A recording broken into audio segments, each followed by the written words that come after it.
Hello, I'm Madhumita, an experienced English teacher with over 35 years backing me up.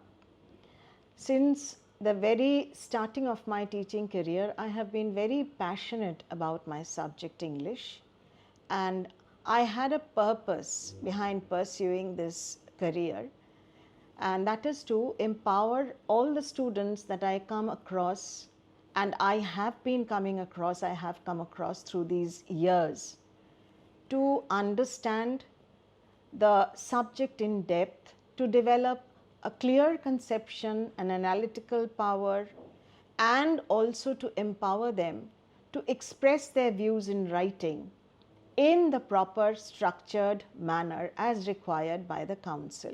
Come and join with me in my classes. I can ascertain you that you will definitely find them very, very informative and also enjoyable, and I will help you let your scores soar sky high. Come, my children who are studying in class 11 now. Today I am going to take you on a journey through one of the poems, one of the most celebrated poems of a celebrated poet named Wilfred Edward Salter Owen, and the poem by the name Strange Meeting. Wilfred Owen was one of the most celebrated British war poets who wrote on World War I. He was a war veteran himself, and he composed almost all his poems, nearly all of them, within a time span of a little more than a year. And he died at a young age of 25 in action, just 7 days before the armistice on November 11th, 1918. Now, Strange Meeting is one of the most anthologized war poems by Wilfred Owen. It was written during the First World War, when he was in the same hospital with Siegfried Sassoon, another war poet who he was very much inspired by. And in this poem, we find a surreal encounter between two dead soldiers, one of whom the speaker has killed. The poem is deeply psychological, it is metaphysical, shifting from a literal battlefield to a symbolic afterlife. The tone of this poem is tragic, reflective, and compassionate. Now I would ask you to take up a pen and a paper and to note down the themes of this poem. Before we go into the lines and understand the in-depth meaning of the lines, I would like to mention the few themes that have been surveyed in this poem. The first one is the futility and horror of war. The second one, brotherhood and shared humanity. Number 3, and the most important, is the pity of war. And the last one being lost potential and waste. Besides the themes, a special mention needs to be made regarding the form and tone of this poem. The poem is written in blank verse, and it almost is in the form of an elegy. It is thought-provoking, mournful, and contemplative in its tone. The poet employs heroic couplets in this poem, which is written in iambic pentameter, but there is no rhyming. Now, one thing that is very curious to note over here is the inappropriateness of heroic couplets to be used in unheroic anti-war poems as Strange Meeting. Hence, in order to maintain that, the poet uses slant rhymes or para rhymes, in which the words at the end of the lines seem to be almost similar in sounds because of the consonants present in them, but the vowels being different. It is in a way trying to tell us about the disruptive forces of war through the rhyme scheme that is used by the poet. Now, this meeting, or the strange meeting, is a haunting and complex poem, as I told you, that imagines a surreal encounter between two enemy soldiers. The poem serves as a powerful condemnation and indictment of warfare. And it explores the themes of shared humanity, lost potential, and the deep psychological wounds that are left by battles. Now we will go into the details of the poem, with exploring every line and trying to analyze why certain words have been used by the poet in composing this poem. Let us read the poem stanza wise, line wise, and then I'm going to expose the meanings clearly for your comprehension. Let me now unpack for you Owen's message and poetic technique used in this poem. He uses several literary devices, including irony, alliteration, assonance, imagery, symbolism, synecdoche. Then we have transferred epithets and so on. There are onomatopoeic words, also hyperboles. All these literary devices have been used by him in the context of the poem. Now, in the first two lines of the poem, we find an enjambment. What is an enjambment? A line that does not end with any punctuation but flows into another line in order to make complete sense. This enjambment is found in the first two lines of the poem, trying to tell us about the urgency of the speaker to escape. Now, what does he say? It seemed that out of battle I escaped, down some profound, dull tunnel, long since scooped through granites, which titanic wars had groined. Now, seemed, in the very initial part, I had told you that this is a surrealistic experience. So it is a dream-like sequence. The poet is not certain that he had escaped, but it seemed to him that he had escaped from the battlefield, which was a very unpleasant place for him. And there was this urgency for him to run away from that place. But where does he land up? Not in a place of peace, but within a very deep and dull tunnel. It is an intensely deep, dark tunnel, which, according to him, was scooped or dug out through bedrocks, granite hard bedrocks, which titanic wars had groined. It had been built, it had been carved out by the titanic wars. Now, the word Titanic has a dual implication. The first one, let me tell you, curiously enough, it was just 6 years before Owen's death that the ship Titanic had sunk.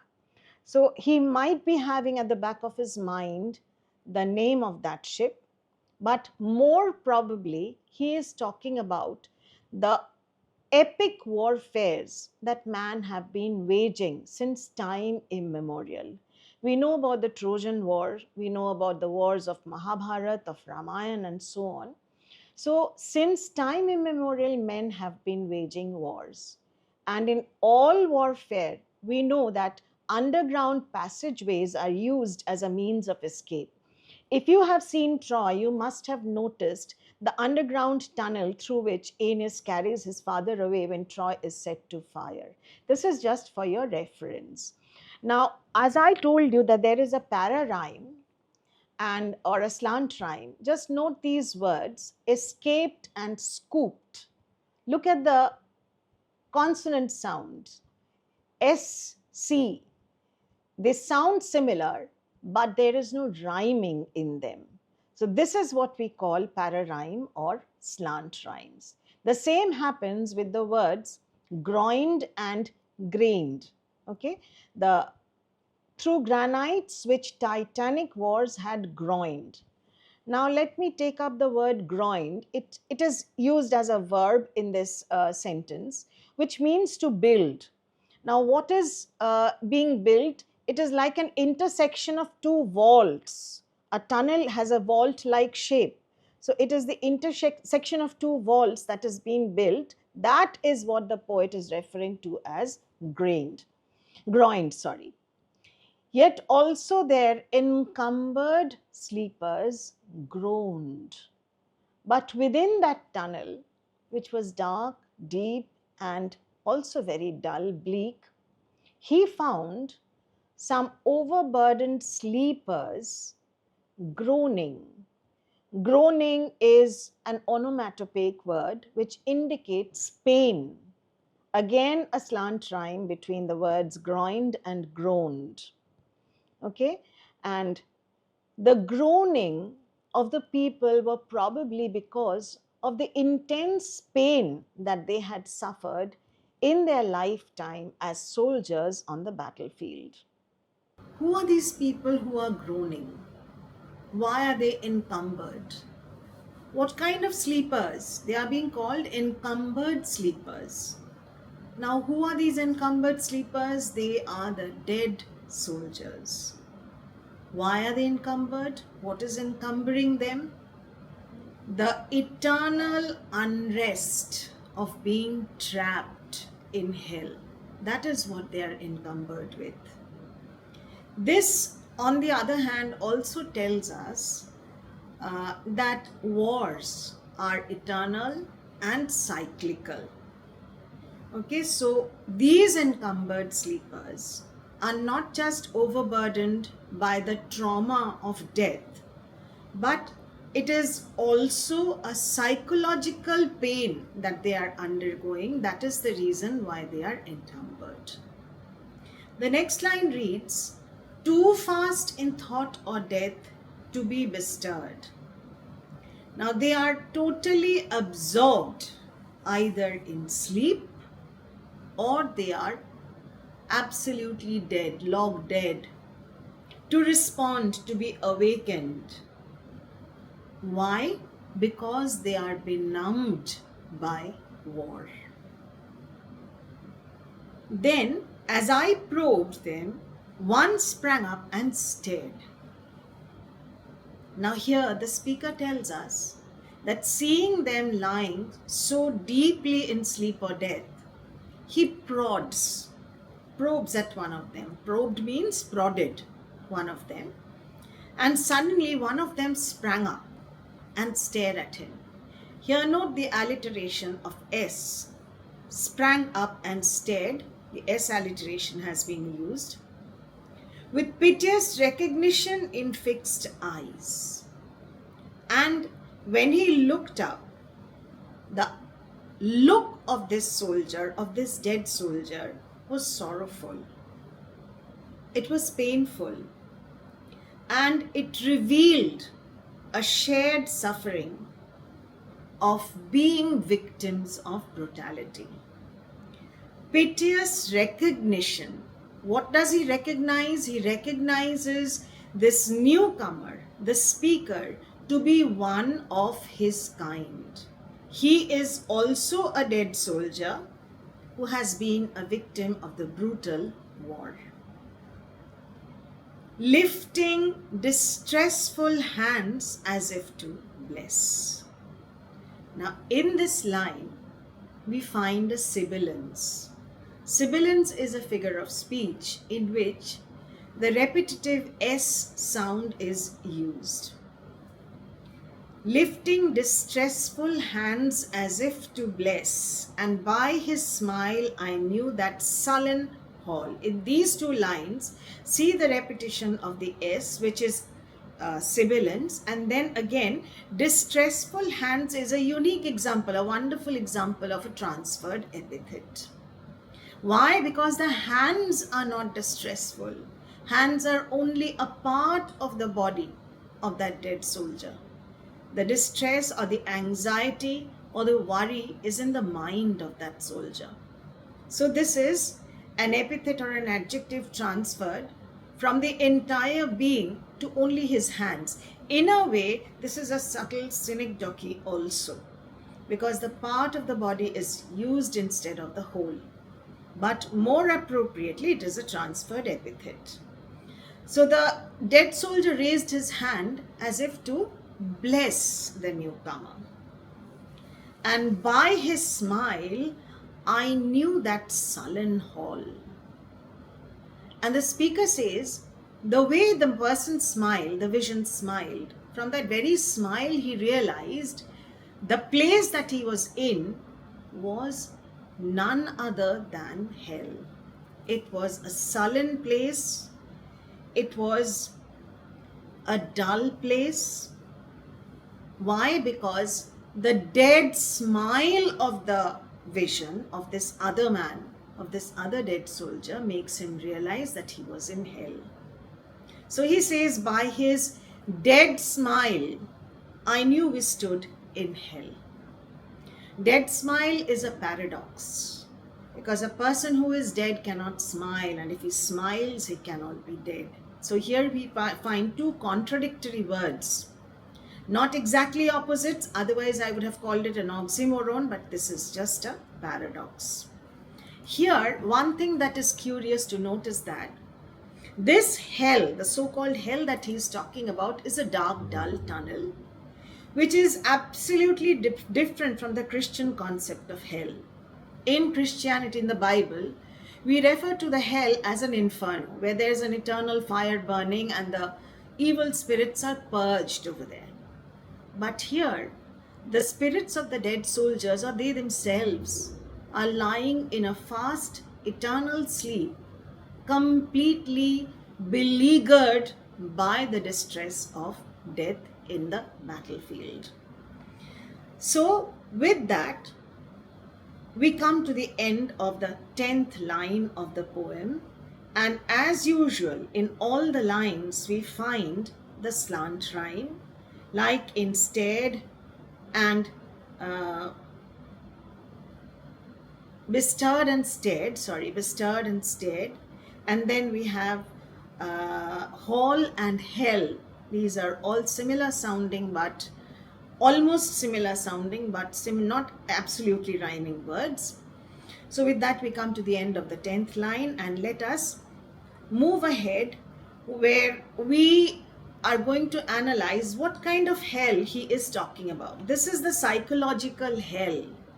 The psychological hell of guilt, of memory, and of a wasted life. As I was telling you, it's not just literal death that he is talking about, but the psychological trauma of being killed untimely, of being pruned of his life before time.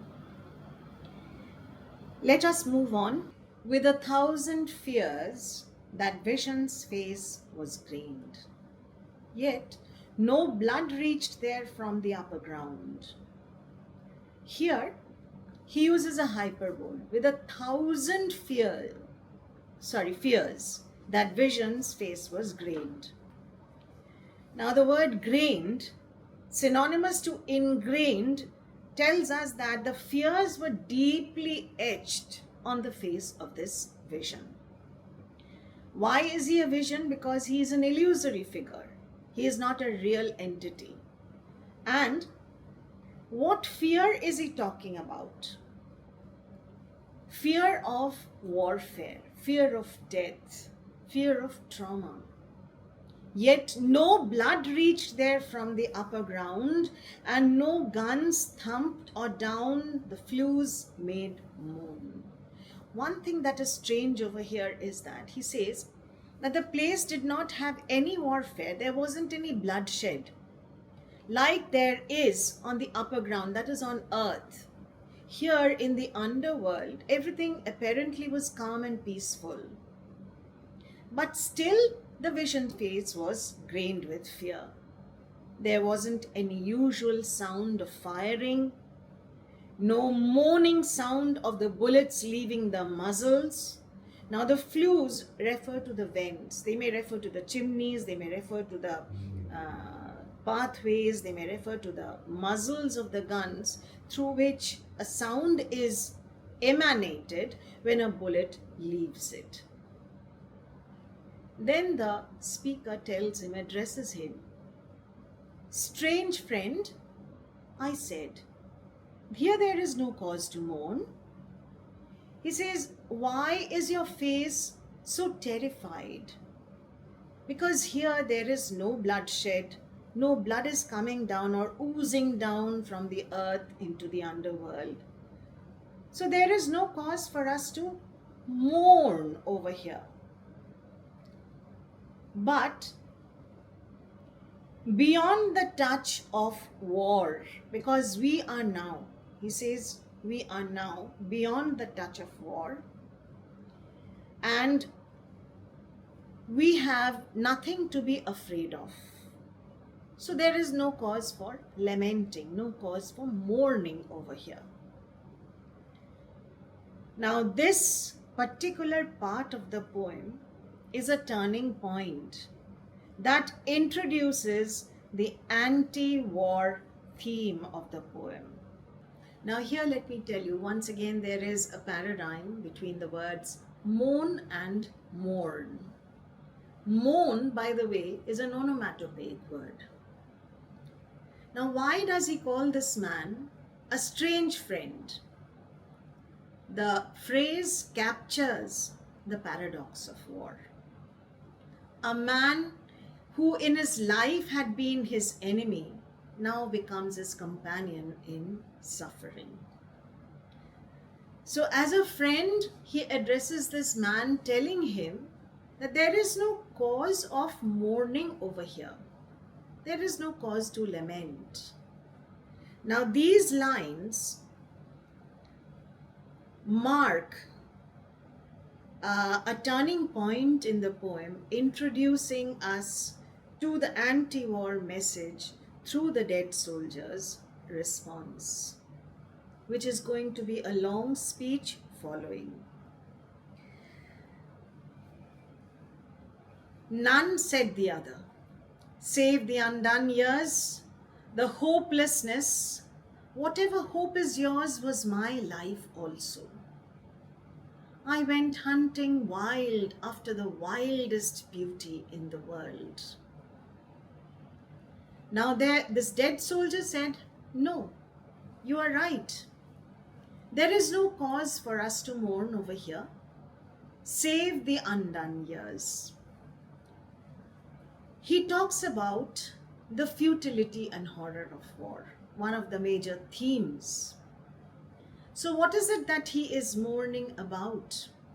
He feels robbed of his life. He feels robbed of his aspirations, of his possibilities, because his life has been cut short by the war. So that is what he refers to as the undone years. The years that he might have lived but had to die as a victim of war. And furthermore, another cause of mourning is his hopelessness. Hopelessness because of his futile life, because of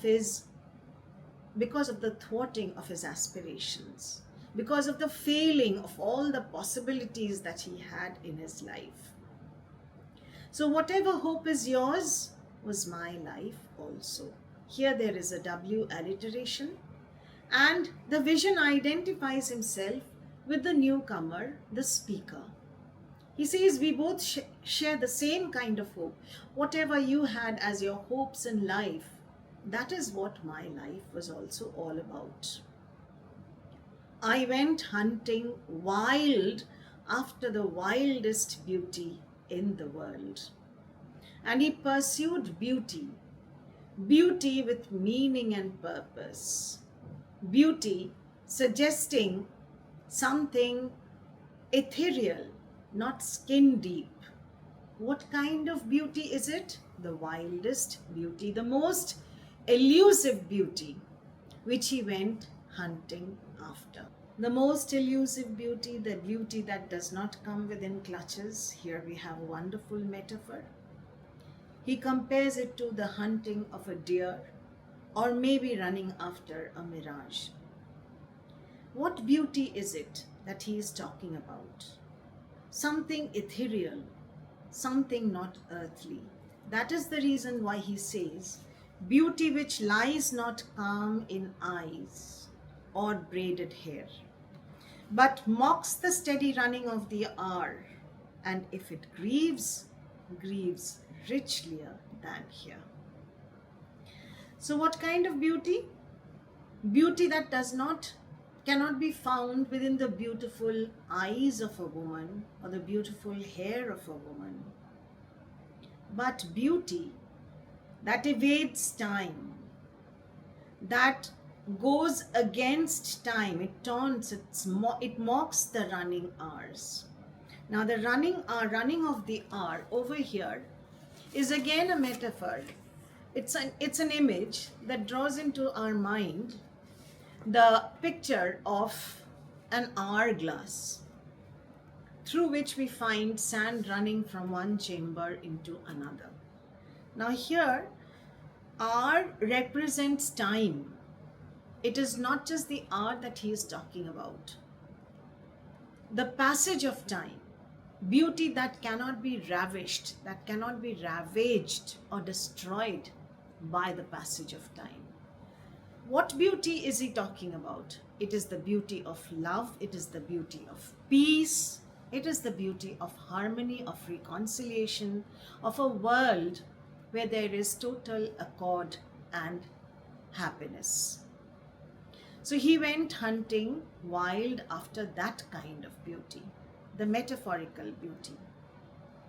And if it grieves, grieves richlier than here.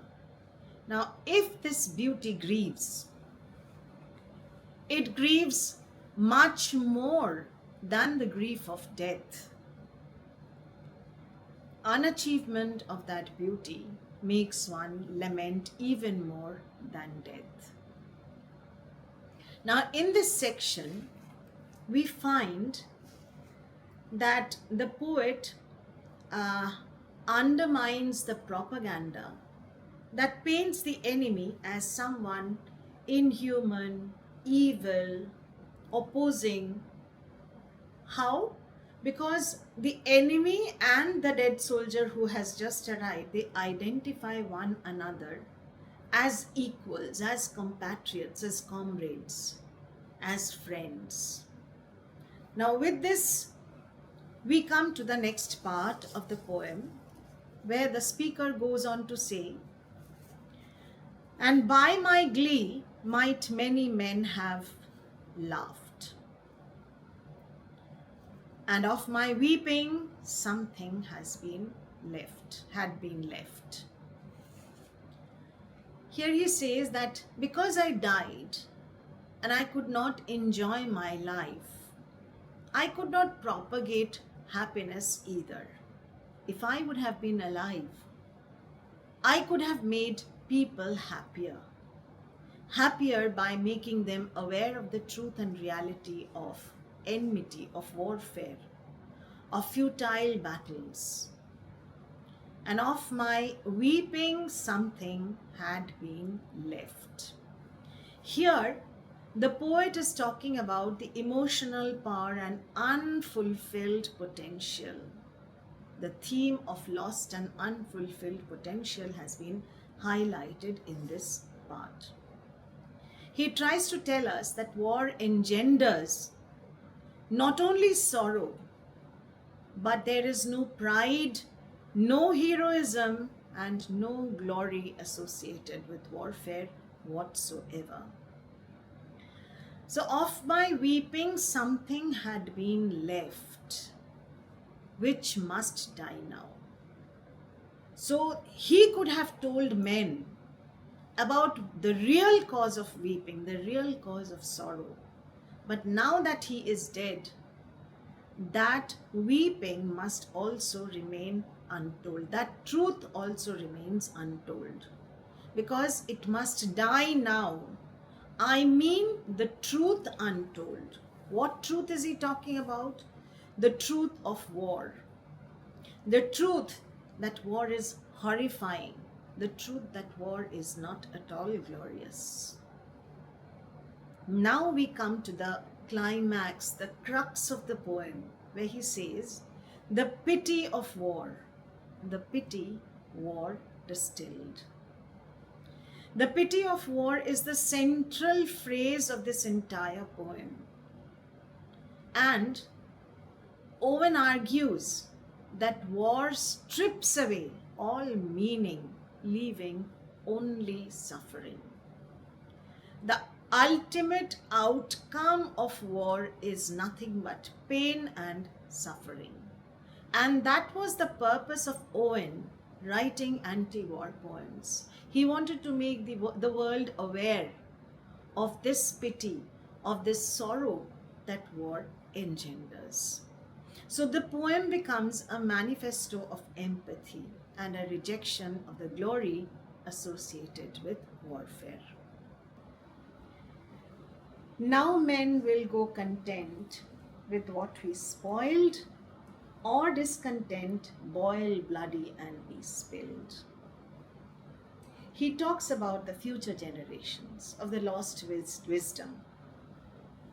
He talks about men who will either remain satisfied with whatever blood has been lost, whatever lives and resources have been lost, or discontent boil bloody and be spilled.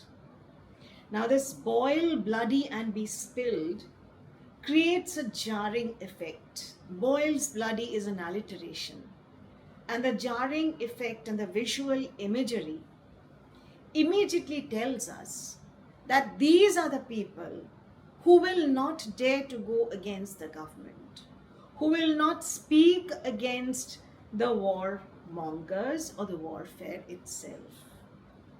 Rather, they will remain content or satisfied with whatever has happened, whatever they have lost, or if any further damage is caused, they will wage further wars without realizing the devastation it will cause. They will spill their own bloods. They will be swift with swiftness of the tigress. Look at the beautiful metaphor that has been used over here. It's an image. It's a beautiful visual image also, which suggests that these war initiators or the war perpetrators are like predators. They are remorseless and they are ferocious, like a tigress that pounces upon its prey swiftly and kills it. None will break ranks, though nations trek from progress. Now this none will break ranks, this criticizes the blind obedience of authority. That nobody will have the courage to go against, to argue against these war perpetrators or the government. Though nations trek from progress. This is a sort of a reverse order that he is talking about. Normally nations progress or march towards progress, but over here it is trekking from progress, sliding down and back into violence. Why? Because war halts progress and ruins all possibilities and resources. Courage was mine and I had mystery. Wisdom was mine and I had mastery. Now these are four qualities that has been enumerated over here by the speaker.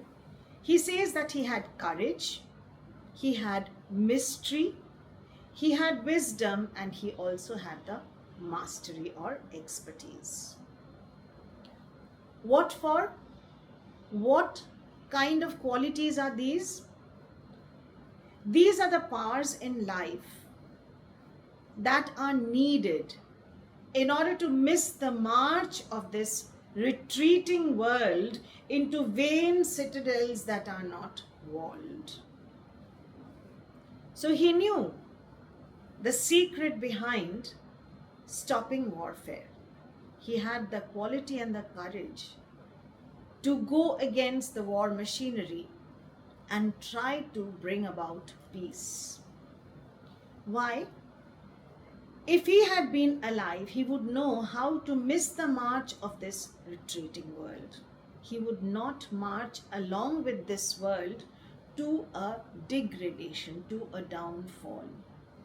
Because this world he knows is marching towards a vain citadel. Why is it vain? Unfortified, unprotected fort. A citadel is a fort. A fort is always fortified by walls. When it is not, it is open to invasions. So this world is marching towards a vain citadel that is not walled.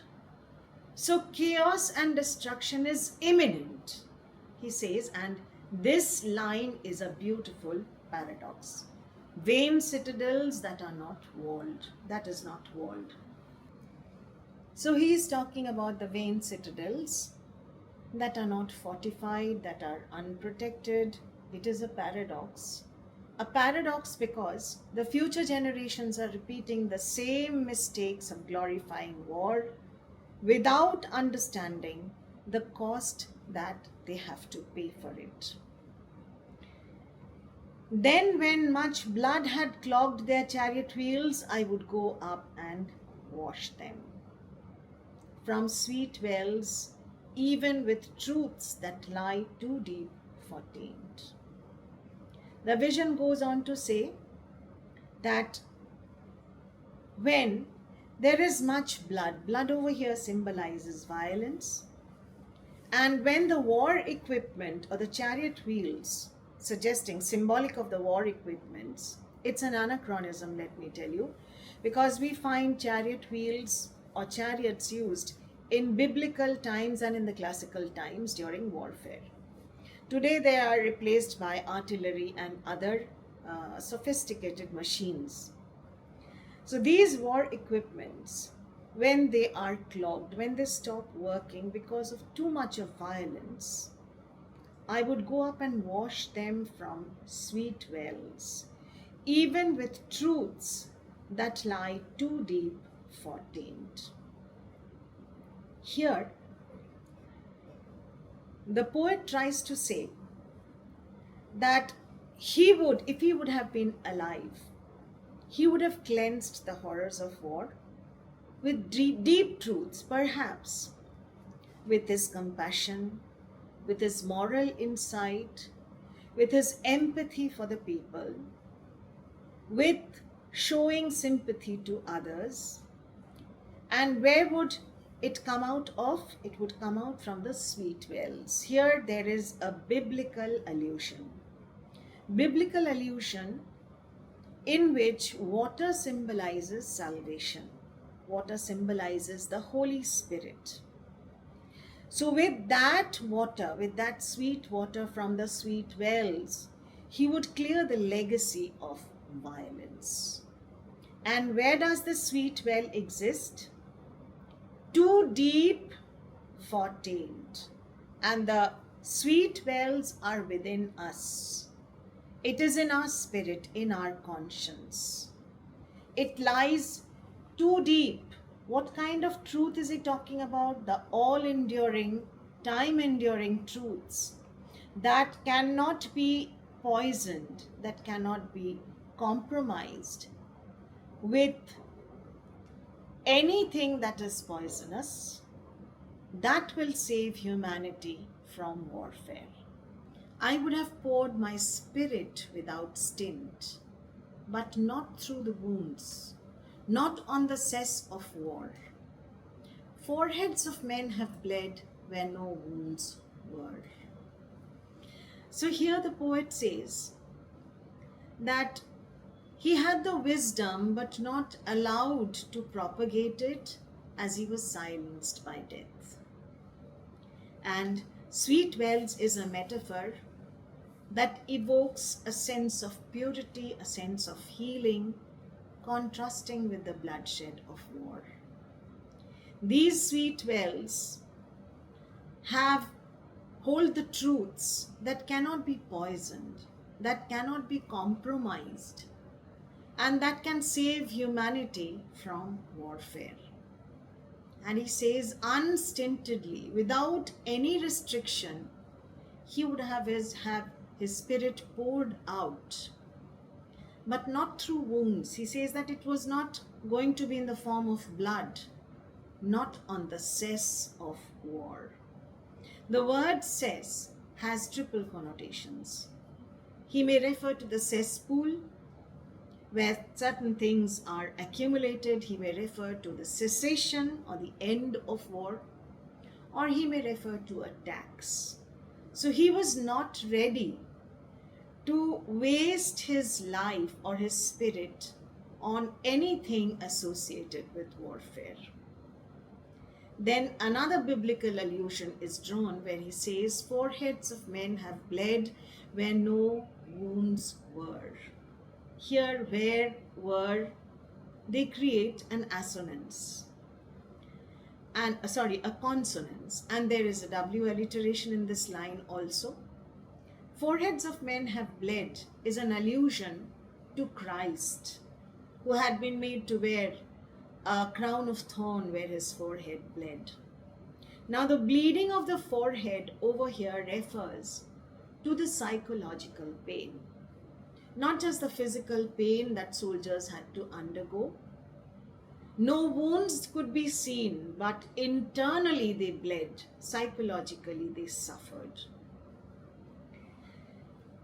I am the enemy, you killed my friend. And then he ends his speech with the climactic line of identifying himself as the enemy in life, in the man's life. He says, I am the enemy, you killed my friend.